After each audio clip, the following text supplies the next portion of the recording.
kebetulan ini bulan haji ya, dan beberapa waktu lalu materi anak-anak sekolah itu juga seputar haji. Nah, kan ada tuh rukun haji ya. Ini yang mau saya bahas ya.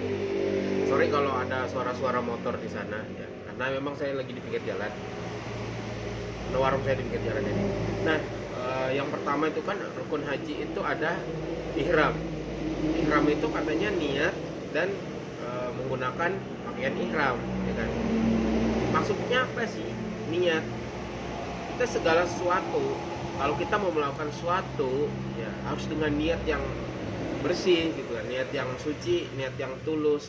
Nah, kita yang berhaji nggak harus yang berhaji ya, kita mau melakukan suatu apapun itu juga harus dengan niat yang bersih, niat yang tulus, bukan niat yang belok ya. Dan haji itu ya, niat untuk menghambakan diri kepada Allah, kepada Tuhan ya. Jadi benar-benar niatnya harus benar, bukan karena wah aku uangnya banyak udah bisa berangkat haji, si Anu 2 bulan udah naik haji. Wah, walaupun cuma bercanda ya. Apalagi ya, aku haji loh, nanti pulang-pulang dipanggil Pak Haji, Pak Haji. Nggak begitu ya, saya sendiri belum haji karena emang belum mampu ke sana. Nah, dengan niat menghamba kepada Allah, menghamba kepada Tuhan yang Maha Kuasa, itu dikuatkan dulu niatnya untuk haji. Itu rukun haji yang pertama, niat. Emang niat yang pertama. Dan kenapa harus menggunakan pakaian ihram? Begini, artinya orang yang menuju kepada Tuhan, menuju kepada Allah, itu semuanya harus sama. Nggak ada orang yang kaya, kaya aku pakai baju, nggak ada, semua sama, kaya miskin, hitam putih biru kalau ada, avatar, orang pendek, orang tinggi, orang gemuk, orang kurus, semua sama pakaiannya ihram. Artinya kita di hadapan Tuhan itu sama semuanya, nggak ada yang beda ya. Semua manusia sama, nggak ada status sosial. Lu anak presiden, lu anak petani misalnya, nggak ada. Semua sama, sama-sama haji, sama-sama ya, sama intinya ya. Itu rukun haji yang pertama, niat dan ihram. Niat dan pakaian ihram. Yang kedua, wukuf di Arafah, ya kan? Yang kedua itu wukuf. Waktu orang-orang wukuf itu kita puasa biasanya kan. Jadi yang nggak haji itu disunahkan puasa. Puasa itu mengingat orang-orang yang ya, orang-orang yang di Arafah sana. Nah, ngapain sih orang di Arafah itu? Ngapain? Nah, orang-orang di sana itu, kalau menurut di buku ya, kalau menurut di bukunya ya bermuhasabah, mengingat dosa-dosa yang telah diperbuatnya, lalu ngumpul di sana, ngumpul di Arafah. Itu sebenarnya bukan sebenarnya, itu simbolis dari ngumpul di padang mahsyar. Kalau kita lihat perjalanan di hari kiamat itu kan, setelah dibangkitkan manusia itu dikumpul di padang mahsyar. Ini simbolis dari yang ngumpul tadi, ngumpul di Arafah tadi, menunggu pengadilan dari Tuhan sambil mengingat dosa-dosa apa yang telah lalu, dosa yang telah dilakuin, ya kan. Nah, yang ketiga, tawaf, ya kan. Yang ketiga itu tawaf. Tawaf itu muter keliling Ka'bah 7 kali. Maksudnya apa sih? Ya kan? Maksudnya apa tuh? Nah, kalau belajar biasa ya udah gitu, tawaf keliling Ka'bah 7 kali. Maksudnya gimana? Artinya kita memusatkan apa-apa segala dalam kehidupan kita hanya kepada Tuhan. Ya simbolisnya ya Ka'bah tadi ya. Bukan berarti ada Tuhan di situ, lain. Bukan, simbolis aja itu. Ya, lebih baik lagi kalau ke bulan kan. Ya, ke bulan memberikan energi. Next, kita lanjut. Nah,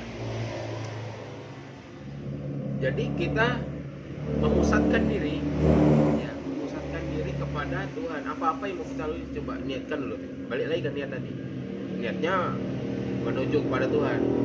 Jadi segala sesuatu kita ngapa-ngapain aja coba fokuskan kepada Tuhan, ya kepada Allah, niatkan untuk Allah gitu loh ya. Jadi itu untuk tawaf. Terus kenapa 7 kali ya, ini simbolis juga. Alam semesta ini angka 7 ini angka spiritual dalam numerologi ya, ya makanya yang punya angka 7 biasanya dia pikirannya tingkat spiritualnya lebih baik gitu ya, dibanding angka-angka lain. Dan ini juga hubungan dengan 7 warna pelangi, 7 tingkat langit, 7 surga, 7 neraka, apalagi yang ada 7-nya ya, kurang lebih seperti itu. Nah selanjutnya habis tawaf ada sa'i. Sa'i itu kan keliling ya, dari Safa ke Marwah. Itu mengingat kisahnya siapa saya lupa, yaitu kan yang mencari air itu, nah ya kan ceritanya seperti itu. Nah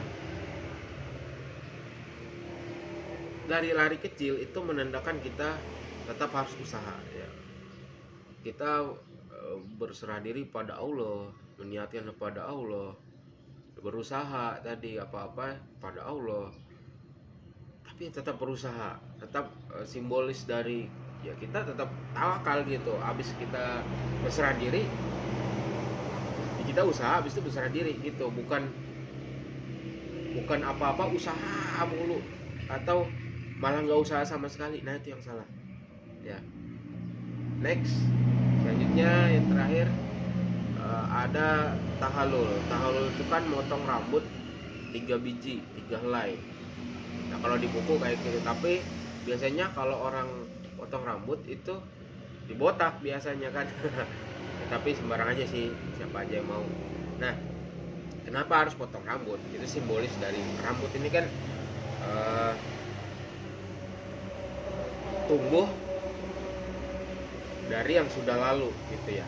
Anggaplah sejarahnya kita ada di sini karena kita ada di kemarinnya lagi, yang mana kemarin kita sudah berbuat dosa. Nah, sudah berbuat dosa tumbuh rambut, artinya rambut ini ya menyaksikan lah bahasanya ya, tapi bukan seperti itu. Jadi rambut ini sebagai simbolis, motong rambutnya itu kita membuang dosa-dosa yang udah lalu ya, kita memulai hidup baru lagi yang lebih baik lagi, dengan lebih suci, lebih takwa lagi kepada Allah, kurang lebih seperti itu ya. Jadi ya